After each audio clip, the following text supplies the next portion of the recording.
I just want to remind you guys, we still are doing that Michael Crabtree jersey giveaway because we love you guys who listen and you enjoy the show each week. So we got an end-of-season giveaway, an autographed certified Michael Crabtree jersey from Pristine Auction. They've been a great partner to the podcast this year, giving us some great prizes to give away. And winning this jersey is easy. All you have to do is leave a nice review if we've helped you this year on iTunes or wherever you listen. Take a screenshot. Email that screenshot with your name to us, sleeperwire@gmail.com. We'll pick a random winner from everyone who enters through the Super Bowl for the Crabtree autographed certified jersey. Sleeper Wire, the only fantasy football radio show with more than a dozen multi-time, multi-league, multi-year champions. Listen to the Sleeper Wire show every Friday, 4 to 6 p.m. Eastern on Dash Talk.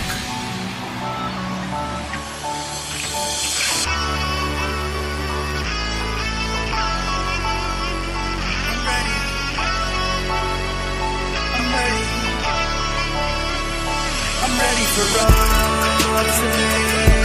You are the pain. All the way.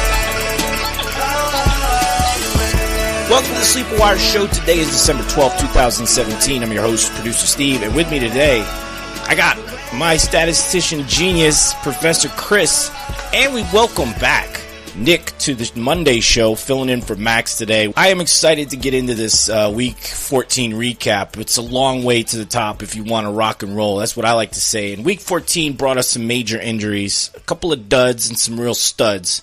So if you made it through to Week 15, good for you. Today we're going to look at the Week 14 games. We're going to break down the performances. We're going to talk waiver wire replacements for the guys you might be missing. Go over some safe starts, some risky moves, and get you ready to grind out another win in Week 15. Let's get started.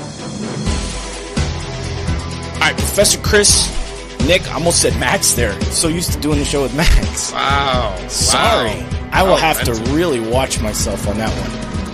You know what, Steve? That third chair is really just interchangeable. We can throw anyone in there. The only thing is we just got to take another one of those bathroom seat cover things. Just got to replace that. That's all we really got to do each week.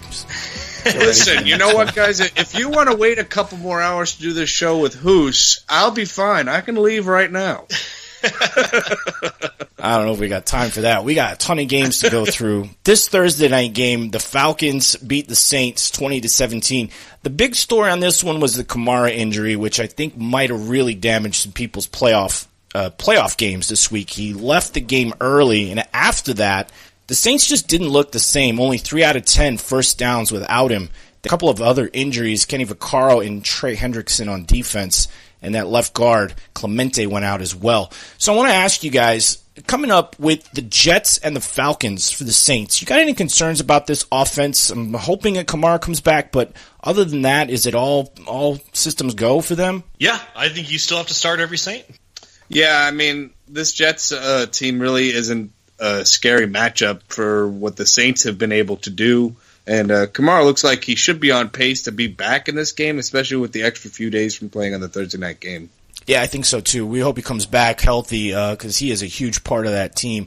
The Falcons on the other side, I don't know really how they won this game. Matt Ryan played horribly, 3 interceptions this game and only 1 touchdown. Julio Jones had a decent game and Freeman had a good game. But they face the Bucs and the Saints coming up, both road games. Do you have any concerns about Matt Ryan if people are running and starting him every week? I'm a little concerned about running him out there. I don't have any concern about running him out there against the Bucs.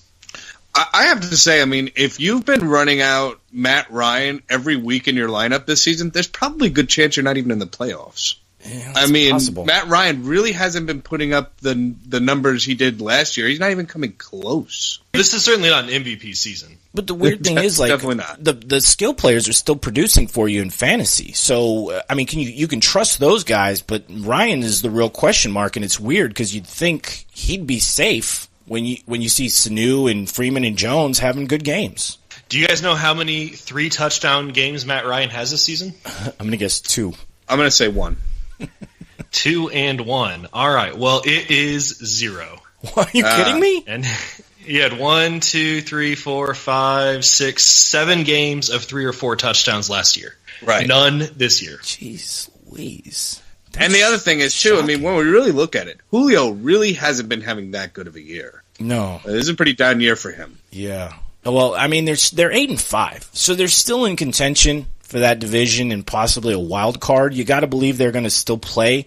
But that team, I don't know, they just haven't looked right lately. I'm a little concerned about them. But the Chiefs and the Raiders, the Chiefs 26, Raiders 15.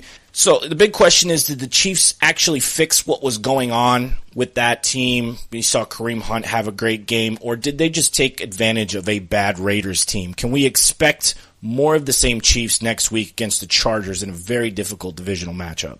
You cannot expect the same thing through the air. Now, granted, they didn't have any passing touchdowns, but Kelsey, 7 for 74, Tyreek Hill, 4 for 75.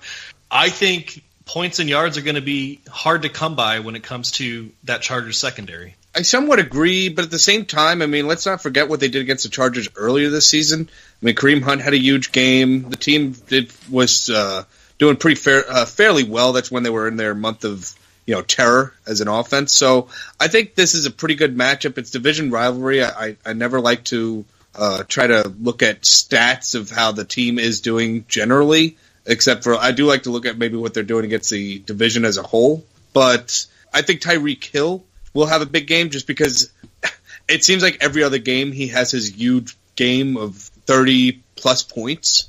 So I think we could see that this Saturday. That's my concern. I mean, people were saying their secondary is good. You can run on them. They showed, I think, you couldn't run on them as easily this week. And I'm worried that team is so hot right now. If they go out to an early lead, my concern is with Hunt.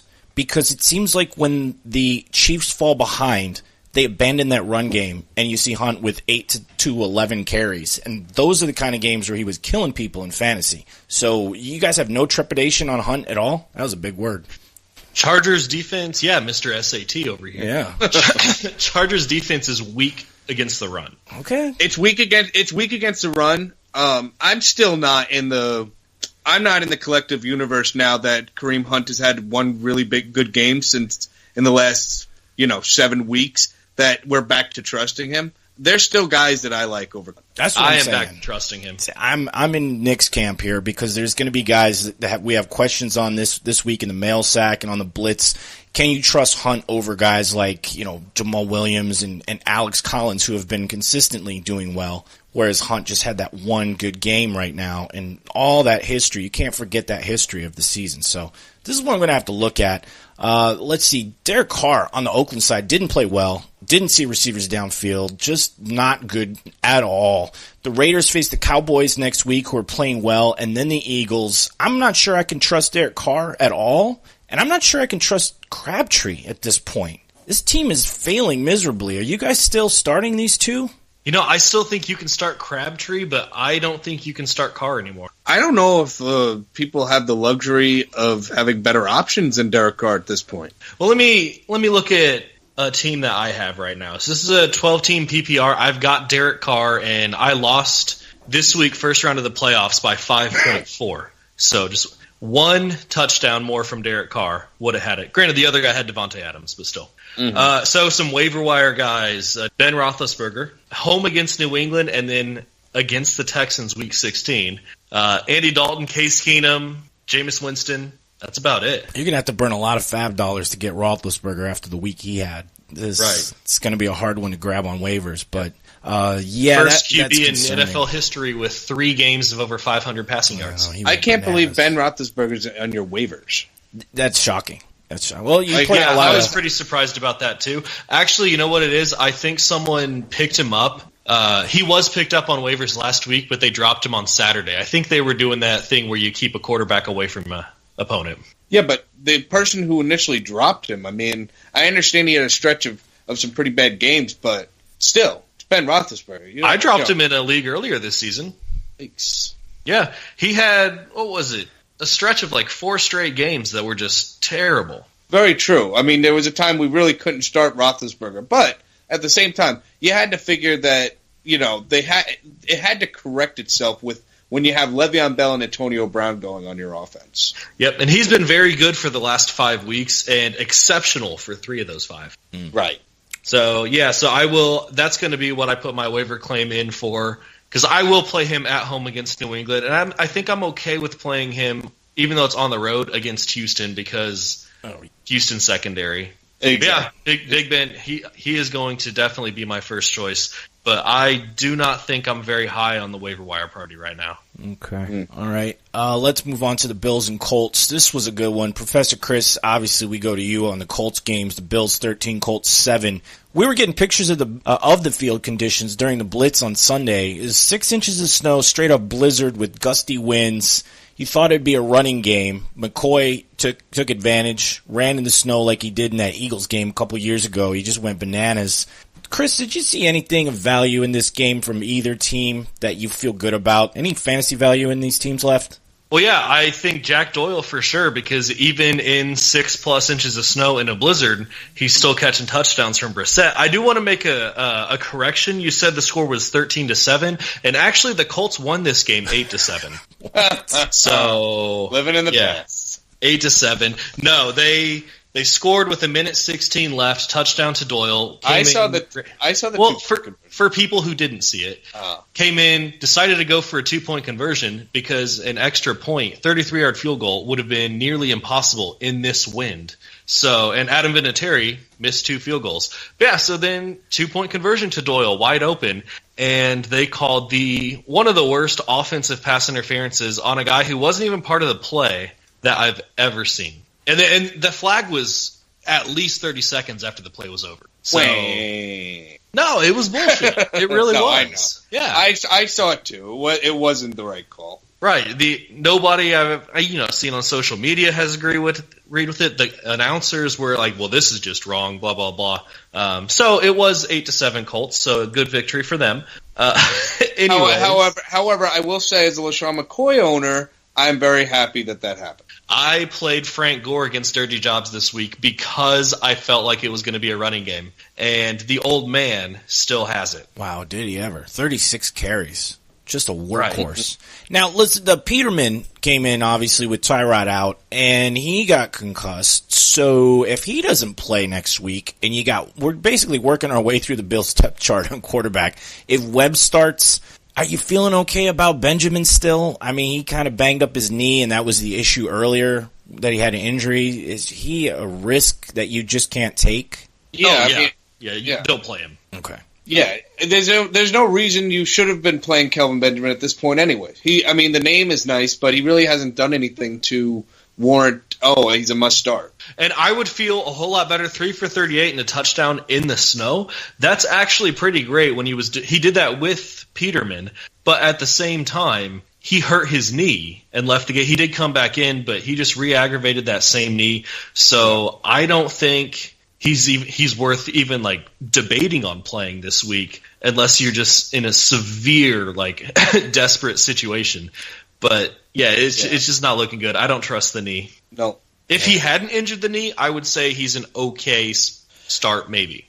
Okay start, like maybe an okay start, maybe. Yeah. If you have to choose between Kelvin Benjamin and somebody, send us your question. We'll answer it then, but we ain't gonna get into it here. T.Y. Hilton actually 2 for 20, which was a bad fantasy game, but he got all of those or both of those in the fourth quarter, and he was getting more targets. He's the best weapon that they have. I just don't understand why they weren't throwing the ball more. I know why they didn't throw it a lot, but the Colts didn't attempt to pass until I think the third quarter. Yeah, it was I think the combination of the snow and the game being so close and things being slippery and messy out there, I think that's why we didn't see a lot of passing. Right, it was absolutely a factor of the weather, but he's still the best weapon, so you should try to hit him on a slant route occasionally. Well, we're talking about Jacoby Brissett here. I mean, to be fair. Yeah, I get that.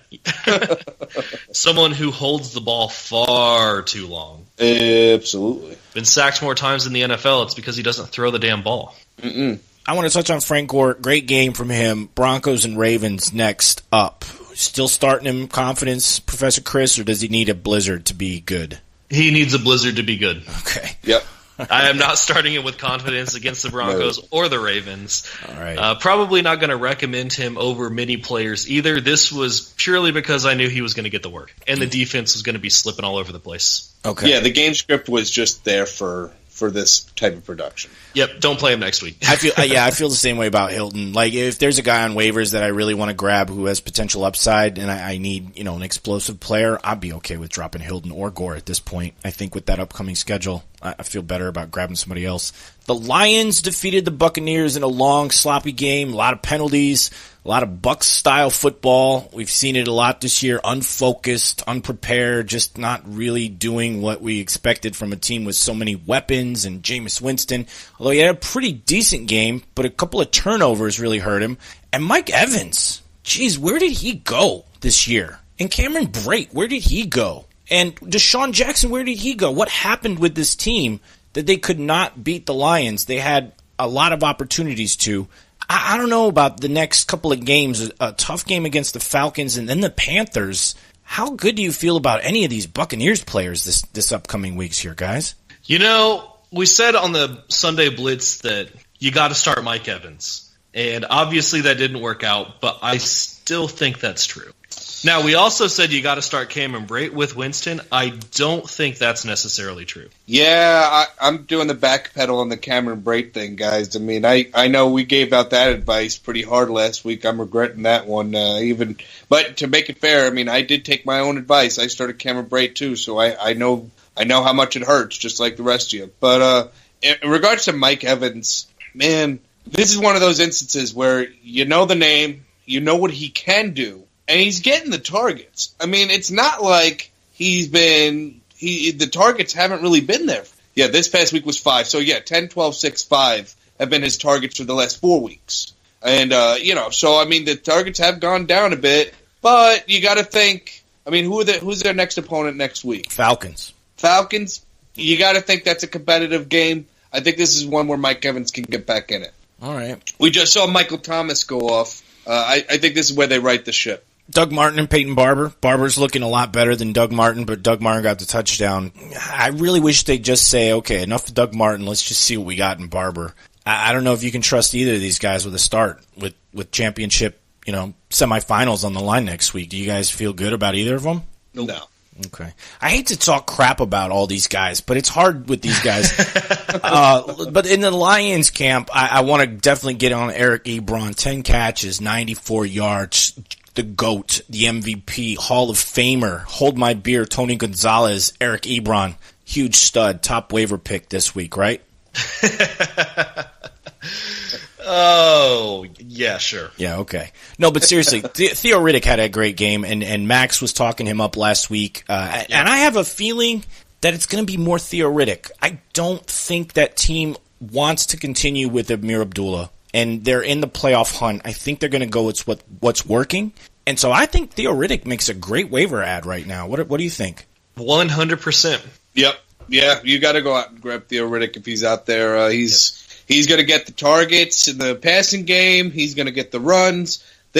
Forget these cute names like Tion Green and whatever. Sure, they might get worked in. That's his actual name. Well, what I mean Tion and Theo sound pretty similar. What I mean, what I meant is, don't get cute in these playoffs, with these kind of guys that are getting some talk, because this guy isn't going to do what Theo Riddick will do, is all I mean. I'm just saying, I meant don't get cute in your playoff lineups. Yeah, I saw a lot of people on the Blitz asking should they start him over, guys like Doug Martin and Orleans Darkwa and around there. They're just trying to chase the points on the one touchdown he got in Week 13, and he had 5 rushes for 15 yards this week. There's going to be a guy we're going to be talking about soon, Rod Smith, that I want to talk about later, because, that could be an example of chasing the points. Golden Tate had a game, though. Yeah, he did. I mean, he always Finally. does. He's solid. He got the touchdown, which was nice. He doesn't normally score the touchdowns, but I think it showed that Stafford's a gamer. He's going to play through injuries. If you guys had to start Stafford or Winston next week, Stafford faces the Bears, Winston against the Falcons. Who do you like more out of those two guys? Stafford. I like Stafford, but I wouldn't expect big points. I mean, I know I'm a Bears fan, but I'm also realistic when I say, Bears really haven't been allowing much in the passing game. No, but I still like him more. I think he's got more to play close. for. I think he's got more to play for at this point in the season. Yeah. I like him a little bit more, too. I think it'll be close between them, though. Yeah. Because I do like the matchup for Winston against the Falcons.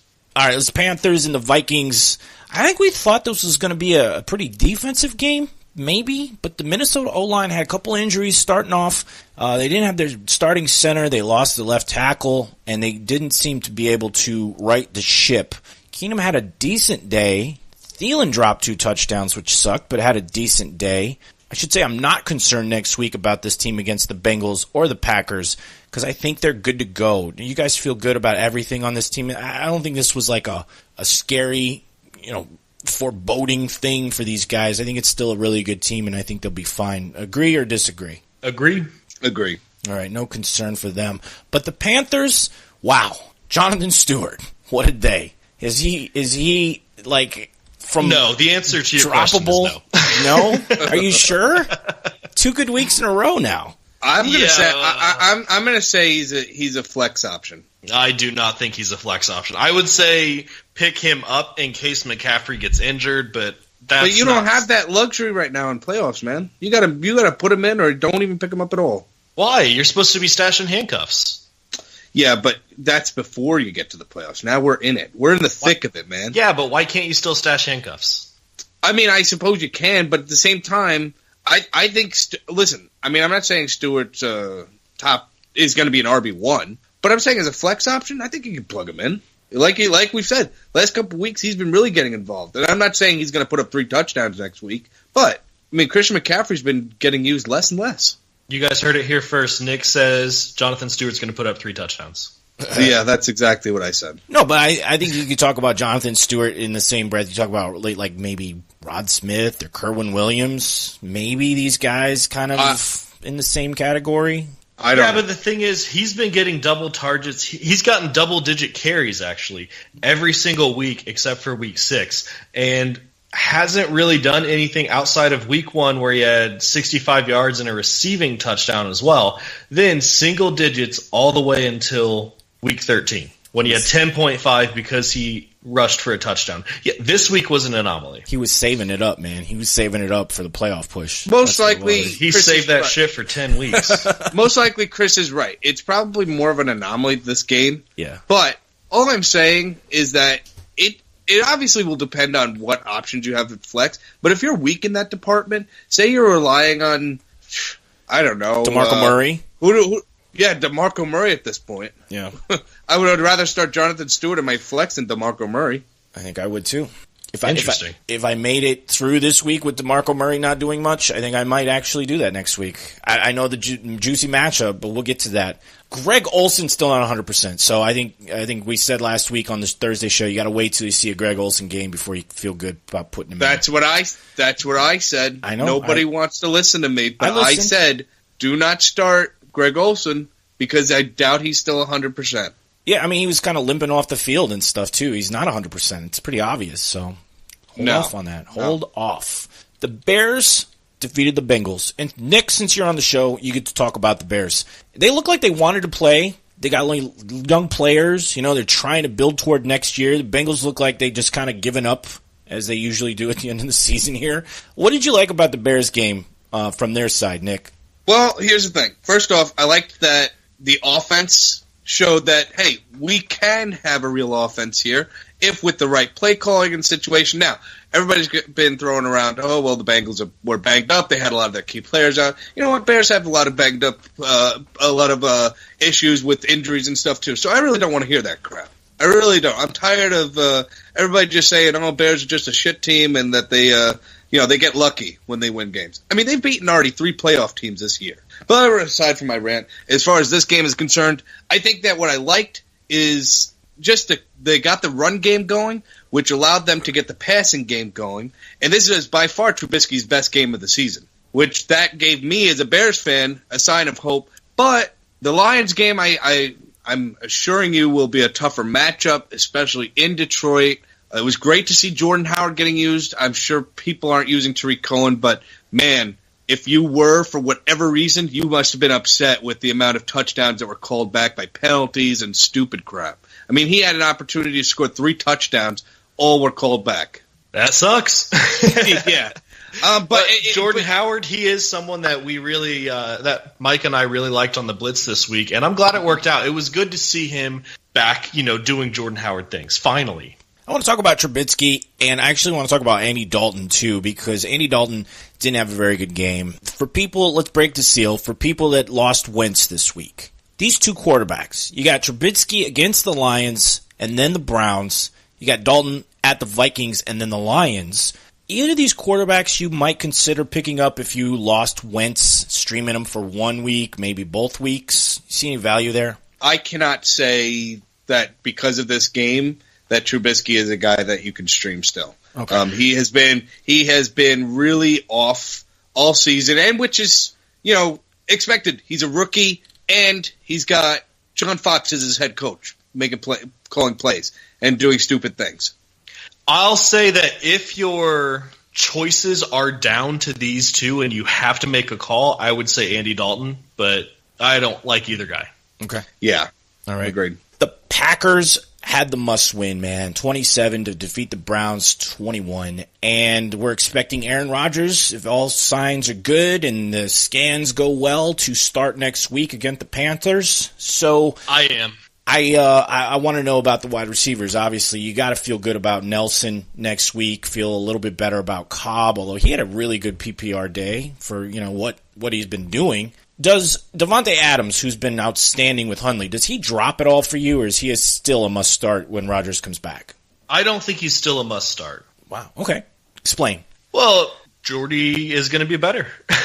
He's got that rapport with Rodgers already. I still think Devontae Adams is a good play, but I don't think he's a must-start. I tend to disagree. I think Devontae Adams was still getting the ball with Aaron Rodgers and with Jordy Nelson's production. It was Randall Cobb who you really couldn't start.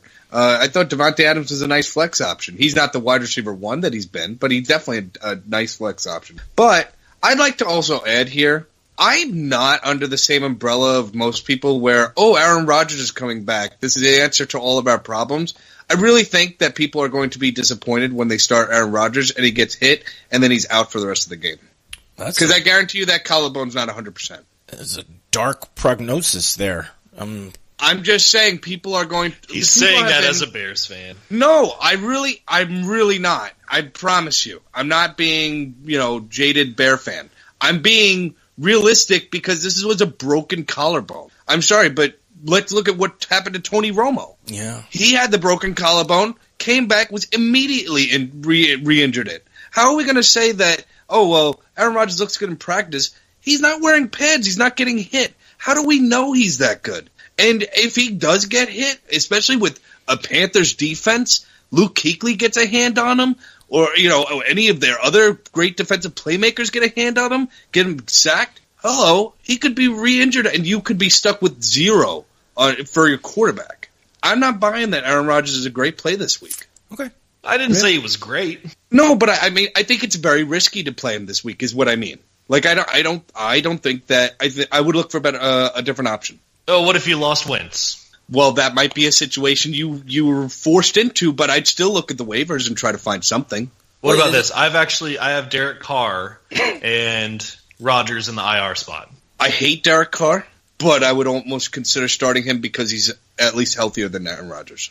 Okay. All right, we're going to talk about other quarterbacks. We can throw Rodgers into that conversation for Wentz replacements because there's other guys that are on the waivers that you may want to grab a hold of as they're kind of heating up here.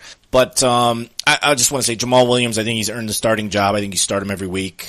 I'm not too concerned about Aaron Jones taking that job back or cutting into it too much, especially with Rodgers coming back. If he comes back, there's going to be a little readjustment time, shaking the rust off. I think they run the ball a lot next week. Let's see. Browns, Josh Gordon got a touchdown, so that saved him. Coleman turned back up on the stat sheet, which was nice to see. Crowell did good for you. But the Browns face the Ravens next week and then the Bears. Do they win a game at all this season or what? Not the next 2 weeks, anyway. Not the next 2 weeks. Okay. Yeah, the Bears are good at losing to teams like the 49ers, so maybe that's their one win. Do you feel good about these offensive players, though? Coleman, Gordon, Crow, are they good for the next 2 weeks, or what? You feel Gordon, hard, right? Yes. Coleman, don't feel good about it. Crowell and Duke, no. Okay. I think Duke you could still put in as a flex. I mean, especially in a PPR. Yeah, in a PPR flex. I mean, he's been pretty consistent throughout the season, turning in some good games. In regards to Gordon, man, I'm glad he got the touchdown because I did start him in my flex after consideration, but he disappeared after that first quarter. I did not like that at all. Yeah. That was after Max and Dirty Jobs browbeat you into loving Josh Gordon. I heard that. No, that was very true. I really wished I had like Chris on the show with me so that we could be like, calm down, guys. Rational decision making here. I actually voted in his direction a lot on the blitz. Wow. Yeah. I was surprised at myself. We've all come around, I think. Kaiser might be a quarterback option for the Wentz owner. Not so much for me. I don't like him going against the Ravens or the Bears. So you feel the same way? Yeah, I agree. Okay. Yeah. Cool. 49ers. Oh, God. Stupid Texans lost to the stupid 49ers. Stupid 49ers are destroying their draft value right now by winning these games. Garoppolo's another quarterback people might be looking at on the waivers for the Wentz replacement. He plays the Titans and then the Jags. I don't really like those two matchups. Do you see any value in Garoppolo for the next 2 weeks? 2 quarterback league. It's okay. Against the Titans, not against the Jags. Okay. Yeah, I like Garoppolo's matchup way better against the Titans than the Jags, but I don't know. It's exactly what I was talking about, like getting cute with your lineup to start Garoppolo, in my opinion. Unless, of course, you've had one of the quarterbacks that got injured this week. Maybe you're forced into that decision. Yeah, that's what I'm saying. If Goodwin is a must start this week. Yeah, Goodwin is. But I'm saying for Garoppolo, he's going to be a must. Like you're in desperation mode. You lost a quarterback, McCown, Wentz. Yep. Where does he fall in that option? I think he's close to the top of the waiver options, at least out there. That should be out there at this point. Okay. All right, I'm gonna revisit that at the end of the show. Just talk about quarterbacks real quick. But Garrett Seelick, the tight end, touchdown, 67 yards. Waiver ad or just Mercedes value? Mercedes Lewis value. Mercedes Lewis value. Okay. Yeah, it was like, wow, Garrett Selleck still plays in the league. Awesome. Right. All right. And Brent Selleck too. Yeah. Right. Did both the Selleck brothers get touchdowns? They both got touchdowns this week. Yeah, and they are brothers, right? I believe so. They've got to be related. I mean, maybe the cousins. How many people do you know named Selleck? They have to be related. Right. I actually had a student who had last name Selleck one time. Did he score a touchdown this week? He did not score a touchdown this week, but you know who did? Chris Moore scored a touchdown this week. I was just about to say that. Don't ruin it. I was just literally about to say, you know who did score a touchdown. I got something for you, Professor. Just wait till we get there. TJ Yates is starting next week for the Texans at the Jags. Stay away. Stay far away from TJ Yates, I think. Hopkins, though, who has been good no matter who's throwing the ball. Against the Jags next week, guys, you got to start him, but where do you start him? Wide receiver 1, 2, or flex? Flex for me. Maybe wide receiver 2. I do think you have to start him. I'm seeing more along the lines of, and I hate doing projections, but if I had to base it on what he's been doing, I would say more around 50 yards and a touchdown. I mean, because it's TJ Yates, maybe that's accurate, but man, I mean, like you said, it doesn't matter who's been thrown to him. He's still eating up the targets. Do you have the targets for this week, Chris, between Antonio Brown and DeAndre Hopkins? Antonio Brown, he had a lot. 18 targets. Wow. Jeez. Wow. I can hardly believe that. 18 targets, and then Hopkins had to be up there as well. Gotta say 15, right? Let me check. 16. 16. Wow. Yep, 16. Because so with that being said, I mean, I'm not going to do the math right here, but before those targets, I mean, they were only 4 apart. And then to the next guy, which would be Keenan Allen, there's about 30 target difference.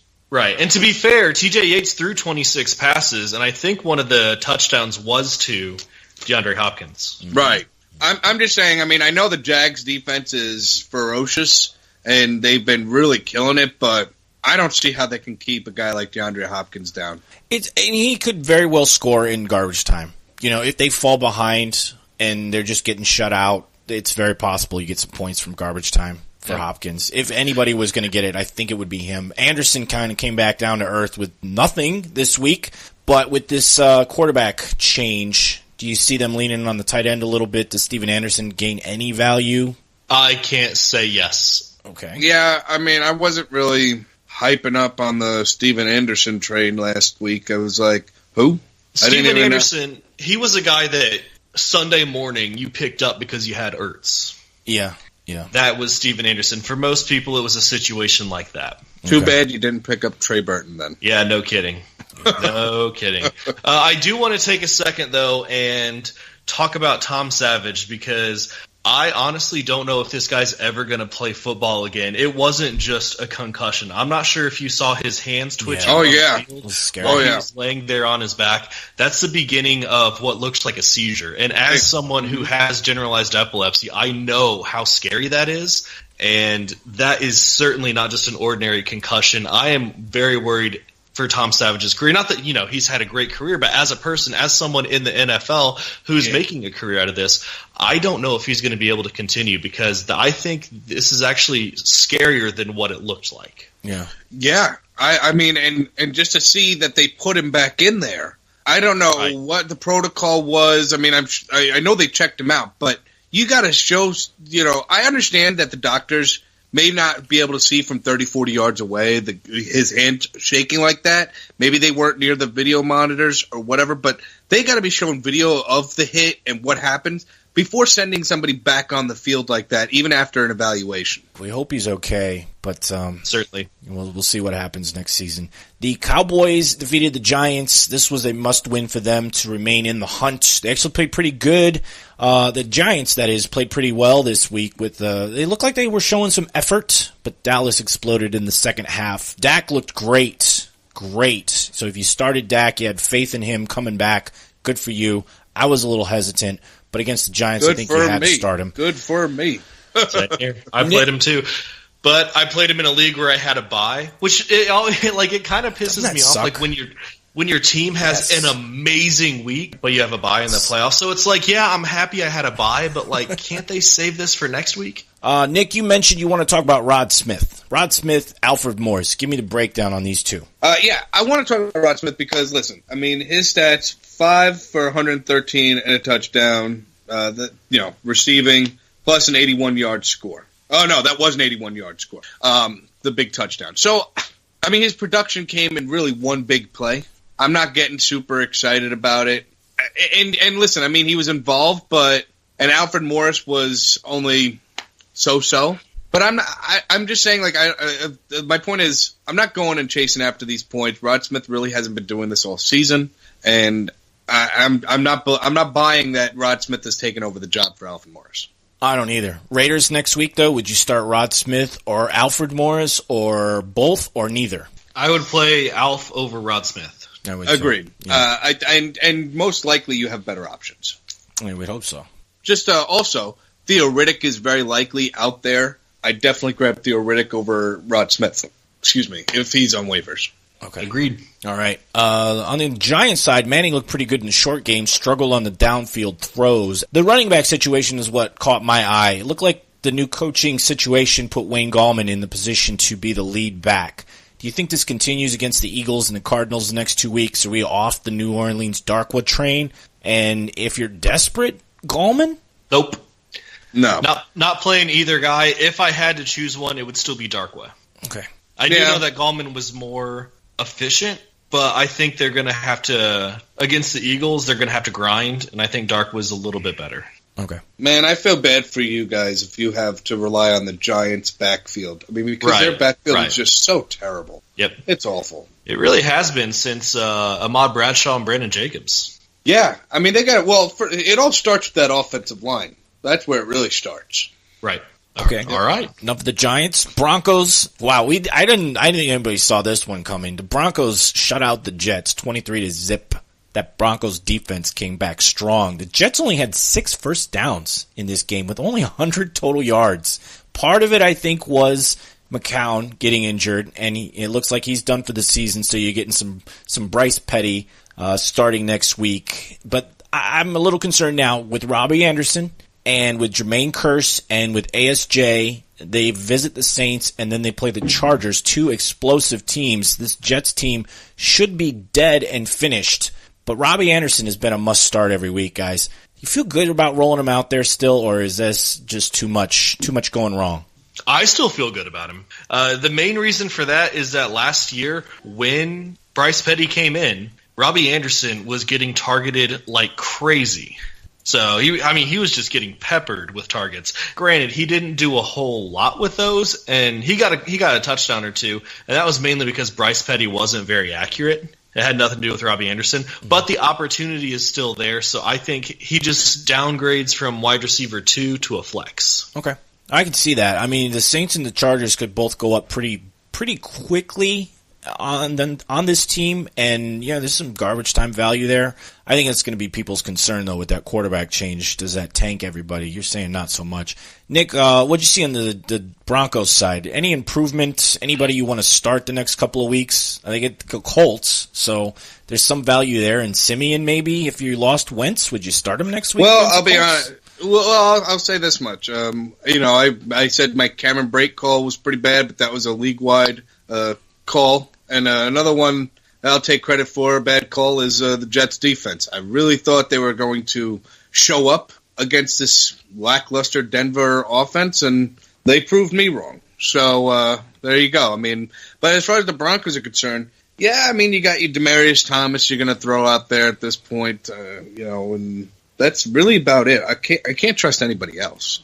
Yeah, I agree. C.J. Anderson, some value maybe next couple of weeks as a flex? No, he should have been already cut. All right, let's move on to the Chargers. The hot Chargers beat the Redskins up.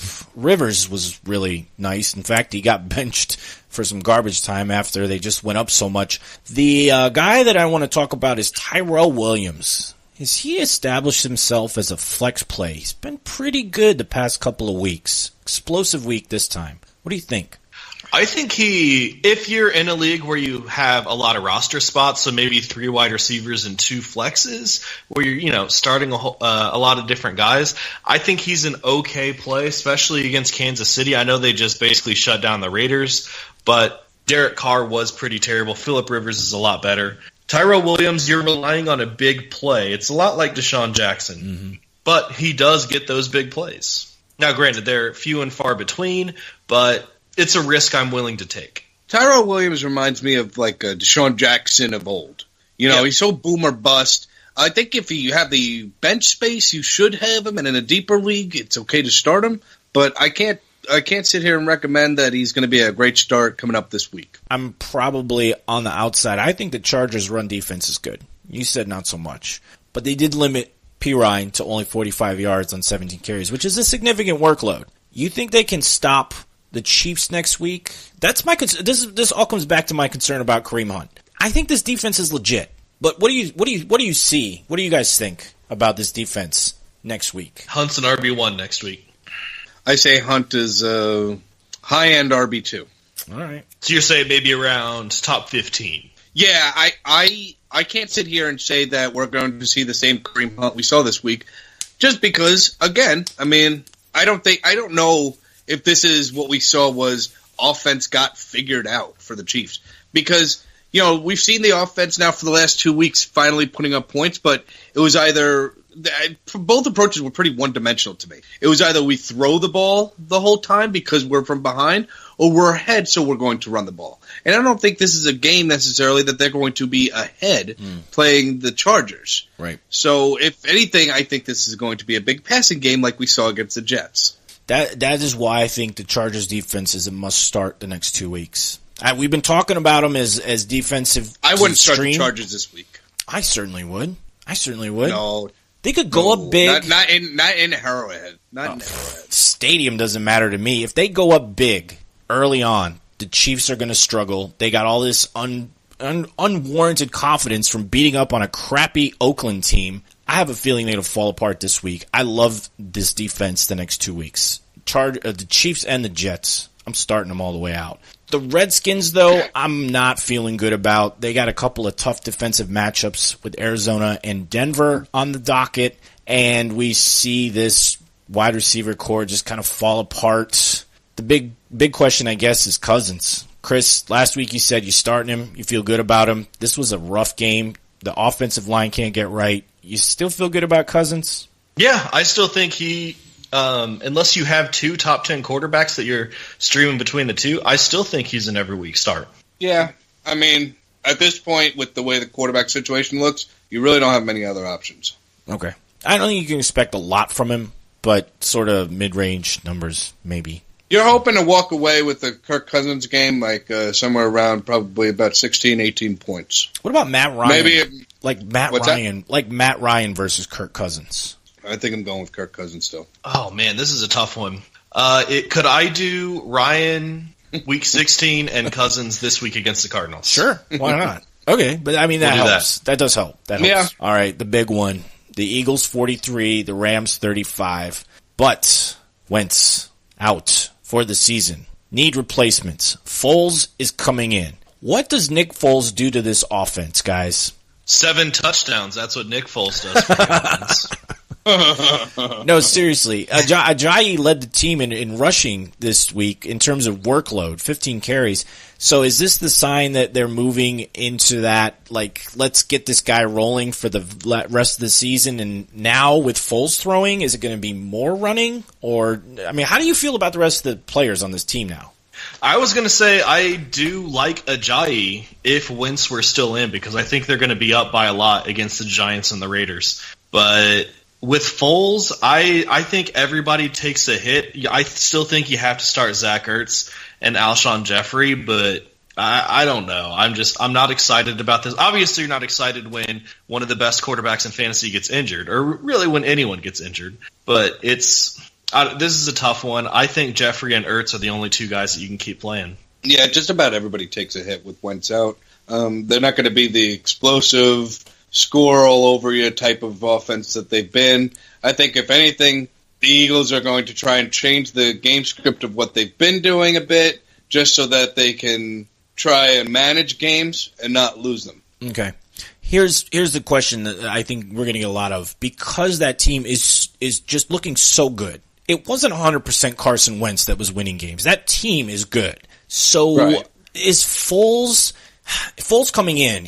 I think he has value just being part of a good team. I don't think he kills the team. But is he somebody you want to add on waivers if you're a Wentz owner, or are you still going after other guys like Garoppolo or a Bortles or a Winston possibly? You still you got to feel okay about Foles in a good team, right? Especially with these matchups, the Giants and the Raiders. I would play Foles over Bortles. Oh yeah, that's without question. I think you could stash Foles, and I think there are certain guys you could definitely start Foles over. I'm just saying, I think they're going to heavily rely more on their defense than they've had to with Wentz in there, because their defense has also been playing well, but you really don't notice that because Carson Wentz was always scoring a ton of points. Right. But the defense is playing well. I mean, when you talked about J.J. too earlier, I don't like J.J., but I could see a little more of an increased use in the run game, just so, like I said, Foles could just manage the game and make sure that they don't lose. Okay. On the Rams side, I don't think there's a lot of talk about except for Robert Woods. Have you guys heard anything about him coming back? Are we still week to week, day to day on him? Still week to week. But Todd Gurley is worth talking about. 96 yards and 2 touchdowns. I mean, yeah, great game. Yeah, you're not going to sit him. No, nobody was ever thinking that. I don't even think, even against the Seahawks and the Titans and on the road, I don't think you could sit Todd Gurley. You just said there's no one worth talking about. I mean, in terms of waiver value, Robert Woods might have been dropped. Gotcha. So, I mean, he might be out there. If Gurley's on your waiver wire, go pick him up. Yeah. I'm going to tell you one thing. In regards to this week, I'm not excited about starting Jared Goff. Really? Why not? Well, because last time they played the Seahawks, he didn't have a great game. Yeah, but the Seahawks aren't the same Seahawks. This is in Seattle, too, though. It's in Seattle as well, yeah. That's another thing that kind of scares me. Yeah, but Blake Bortles just put up 2 touchdowns and over 250 yards on him. This is true, but I don't know. I'm not loving Goff's matchup. They generally, both teams play each other really tough. That's the other issue. This is not a high-scoring affair between these two teams. Now, if Goff got 199 for 2 touchdowns next week, would you be happy? I think I'd be content. Okay. But I certainly would be I'd love to have a better option. Like, for example, I'll give you an example since I'm facing this situation this week. I have Jared Goff, but I see Cam Newton's on the waiver. I'm thinking of picking up Cam Newton and starting him against the Packers. I would do that. Right. Yeah, that's good. Yeah, I think situation. what you got this week, he can do against the Seahawks with maybe a couple turnovers. I think he can do about 202 again. Which would be about, 15 points probably? Yeah, 14, 15, somewhere around in there. Okay. Yeah, which is okay, but like I said, I mean, this is playoffs. You want to try and get the most points as possible. It's true. Right, absolutely. That's true. All right, Cardinals and Titans. This was just a yucky game to watch. The Titans, I don't know how they're 8-5 right now, but they are. Mariota got hit in the leg, so he didn't do a lot of running, which usually opens up that offense. So you saw just everybody could just kind of stunk. They play the 49ers. I know the matchup is good, but for me, the trust is gone with all offensive players on this team. I think so, too. Not Rashard Matthews. And not Delaney Walker either. Yeah, Walker and Matthews, but Decker, Davis, Murray, Henry. Yeah, you could fade all those guys. Okay. But Delaney Walker has been their constant beacon, in my opinion. Yep, still had 9 targets. That's true. Right. All right, I'll buy that. On the Cardinals side, though, this team, even though it seems like they're out of it, they don't want to stop playing. Like, they're still playing hard. That defense especially. And Gabbert is a guy that people might look at playing against the Redskins, which is a team that isn't playing well, whose secondary got torched last week, or this week I should say. Is Gabbert a possible put-in for the Wentz owners? Matchup-based. What do you think? Is he safe? I'd play him over Foles. Really? Okay. Yep. Talk to me about that. Great matchup. Larry Fitzgerald. That's it. Okay. Listen to those answers. Oh, God. Blame Gabbert. I know. The name itself is just so gross. It sounds Right. dirty. Yeah, but at the same time, I mean, you guys might think I'm crazy, but this might be another guy I would trust over Aaron Rodgers this week. or Goff, okay, would you trust him over Goff against Seahawks since you were down on him? No. Jeez. I mean, I don't know. The matchup is so good, though, for him. It might be. It really might be. I don't know. After seeing, though, what Jaguars did do, I mean, it does give me a little bit like a... But just knowing... I don't know. It's tough. I think when it boils down to it, I don't think I could pull the trigger on Gabbert over Goff, but I wouldn't be upset if somebody did that. All right. Yeah. Okay. I think you got to start Fitz, everybody else. Kerwin Williams got 20 carries, so you got full workload. If he's the starter for the rest of the season, is he worth a flex spot? Yeah, I think he's earned that if Adrian Peterson's out. Just workload Yeah. alone? I mean, could do Workload something. alone, yep. Okay. Right. I mean, with the workload, and if you're limited in your options for running back, I mean, this is a guy you just have to go along with, and that's it. That's all there is to it. Like he would probably be in the conversation for me with like Doug Martin as a flex option, where I might consider him over Doug Martin, maybe with the matchup and everything. It's possible. You can see him in there. Yeah, I think you could do that. Okay. Yeah. Let's talk about those Seahawks. Gave up 30 points to the high-flying Jaguars, and they were already suffering from injuries. Now, they had Michael Bennett had a dirty hit during the kneel downs, which was gross. Sheldon Richardson got ejected because there was a fight. Quentin Jefferson was about to fight with some fans. Ron Artest, man. This defense looks like they lost their mind. This is concerning in terms of the defense that people are starting week in and week out. Plus, you've got the Rams, and if they're playing this, if they're playing angry, like Max has said before, when a team is playing on tilt, they play sloppy. If this defense doesn't have its head in the game, I'm feeling okay about the Rams players next week, and I'm kind of a little bit worried about starting their defense. Based on injuries and based on this behavior, it looks like they're not together. They're not focused. I don't know, dude. Concern, yes, but I'm still playing him. Okay. Agreed. Giving up. Yep. Do you know what other fan base was throwing stuff on the field this week? Bills fans were throwing snowballs onto the field. Bills fans didn't even need to make a snowball. They just swing their arm through the air and they just grab enough snow on the overhand to just create It one. just sort of like a Like a trebuchet, just slings it out there. A trebuchet, yes, exactly. Not a catapult, a trebuchet. No, because your arm moves and it's all in the wrist and everything. So it's more like a trebuchet than just a straight catapult. Okay, Lord of the Rings. Good reference there. Bortles was another guy. The dude's looked pretty good the last two games, and I don't know, dude. Against the Texans, I might start him if I lost Wentz. He's in the conversation. What do you think? I'd play Gabbert over Bortles. Okay, all right. Hasn't changed. Yeah, I mean, listen, just because the guy had a good game doesn't mean I'm going to start saying, "Ooh, well, look at this offense. They really got it pulled together here." You trust D.D. Westbrook, though, yet? I mean, he's put together a couple. Who? D.D. Westbrook? I know, he cut out for me. I didn't really hear what he said. But, I mean, I'd flex him, but I'm not going to get excited that I have to flex D.D. Westbrook. I'd rather play Marquise Lee still. Obviously. Yeah, of the two, Marquise Lee. All right. Just looking at their matchups, they got the Texans and 49ers. Looks like could put up some points. I'll say this. I mean, if Blake Bortles puts together another nice game against the Texans, I'm not going to sit here and say, don't go out and grab Blake Bortles if you need somebody to stream against the 49ers. Yeah, okay. So maybe like a week 16 kind of streamer for the Wentz guys. Yeah. All righty. Russell Wilson, Lockett, Baldwin, Richardson, they got touchdowns. What happened? Jimmy Graham this week got you 0. What the heck happened?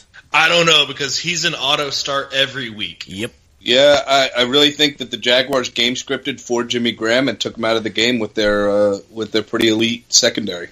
But you're not benching him. That was shocking. But you're not benching him. Mm-hmm. You still starting him. Nope. No, you can't bench him. Okay. It's just hopefully you didn't get eliminated from playoffs because of Jimmy Graham, and you're in it next week. You should bounce back. If you did, send him an angry tweet. No, I'm kidding. Don't do that. They hate that.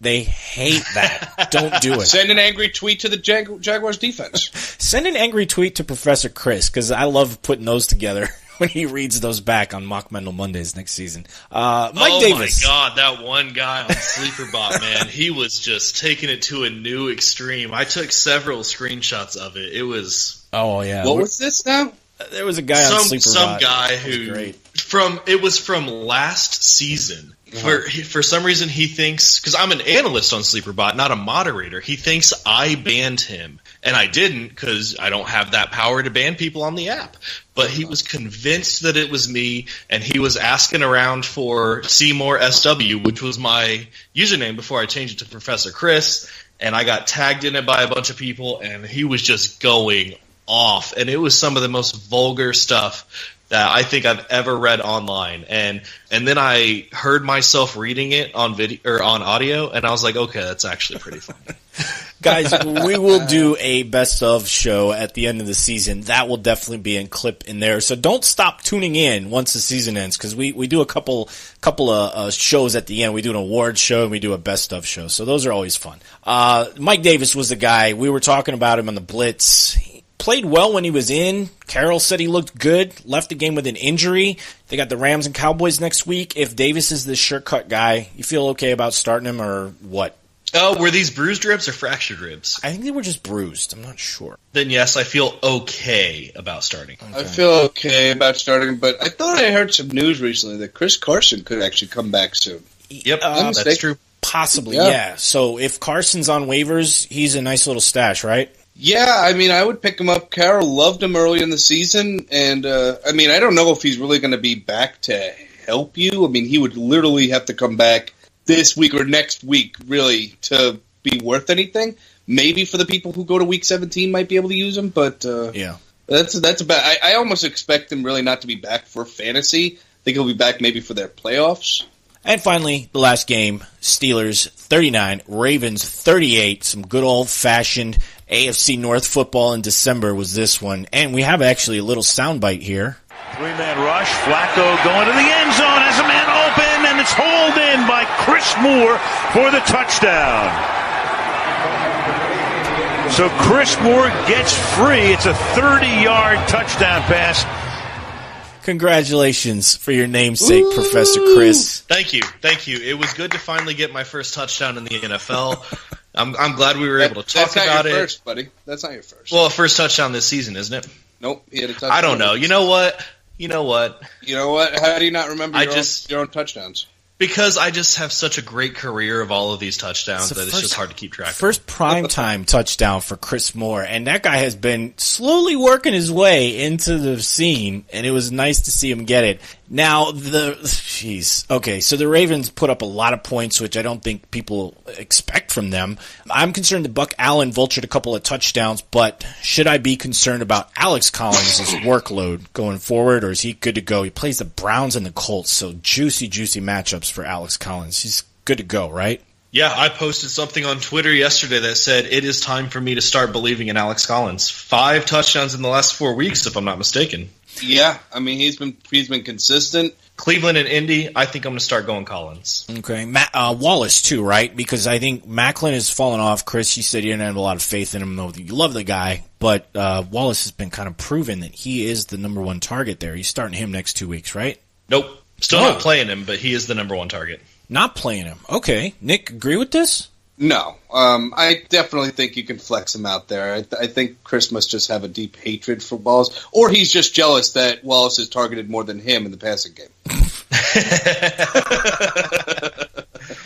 You know what? I've had 3 catches each of the last 3 weeks. So hey, you've had 30 targets this season, man. I'm looking it up now. You've had 30 targets this season. You're on fire. You know what? We need to get him on the show. Oh my God, that'd be great. It'd be better than awesome. Southern Chris. It'd be Sleeper Wire Chris and a great debate. Sleeper Wire Chris versus NFL Chris. If you're just now tuning in and you didn't know, I am Chris Moore as well. So yeah, the wide receiver for the Ravens. Yep. I thought your legal first name was Professor. I thought you had officially changed that, but I filed the paperwork, but it hasn't gone through yet. Okay, all right, we're waiting on that. On the Steelers side, I mean, Roethlisberger threw the ball 66 times, which made Jesse James look pretty good. 10 out of 12 for 97. People are going to be looking at that stat line saying, oh my God, I got to add Jesse James. True or not true? Not true. Not true. All right, good. I felt the same way. But other than the Steelers' offense, without Shazier, they gave up 38 points to the Ravens. I don't feel good about starting the Steelers' offense, especially against the Pats, but I'm a little concerned about the Texans. Feel the same way? You mean the defense? The defense, yes. I'm concerned. Yeah, I'm not going to do it. Yeah, I mean, especially first off, you didn't feel confident that the New England Patriots was going to be a good offense to start the Steelers defense against anyway. And then who was their last matchup of the year? At the Texans. Texans may be that matchup where you're like, okay, I could put the Steelers defense in maybe, but okay.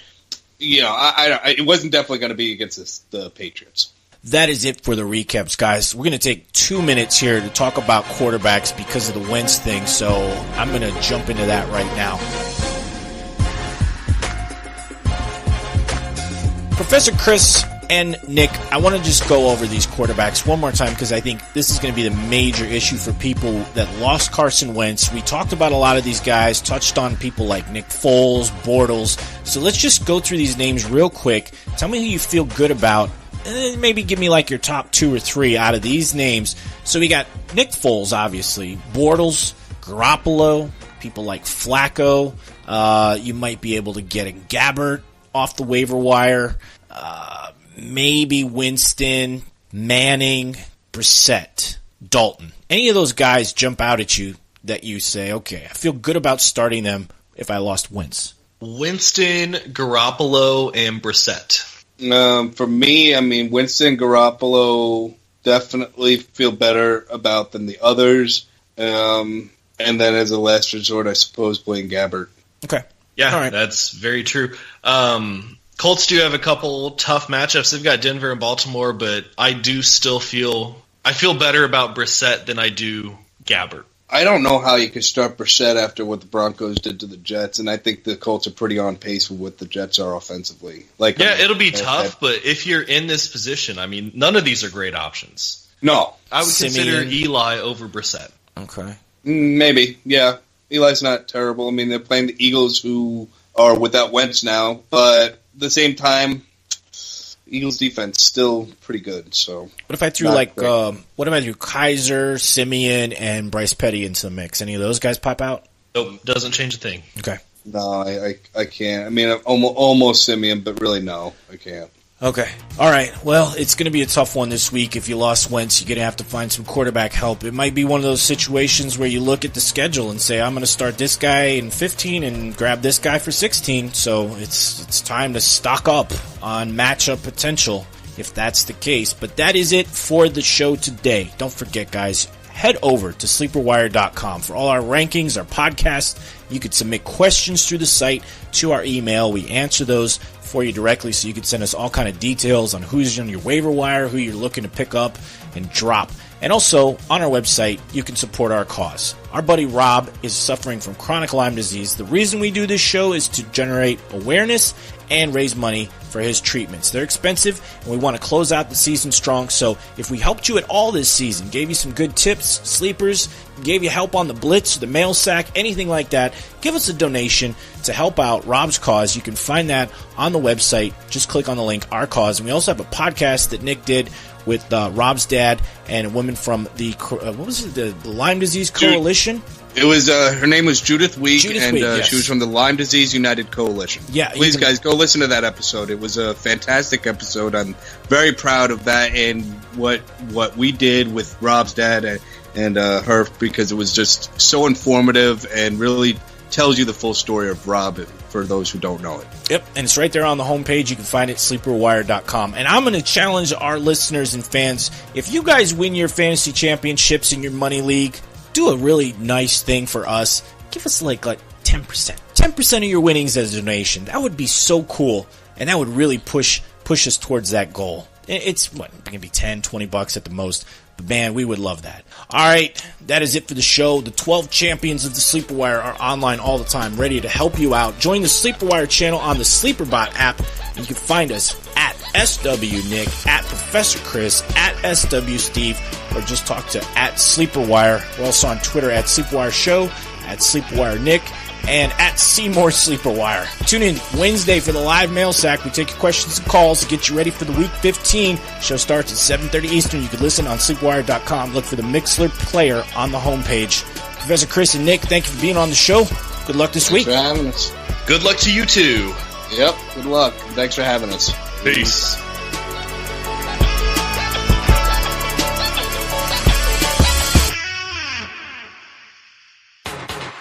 Champions from the Sleeper Wire Fantasy Football Show will help you win your fantasy football championship. Sleeper Wire, Friday 4 to 6 p.m. Eastern. Sleeper Wire on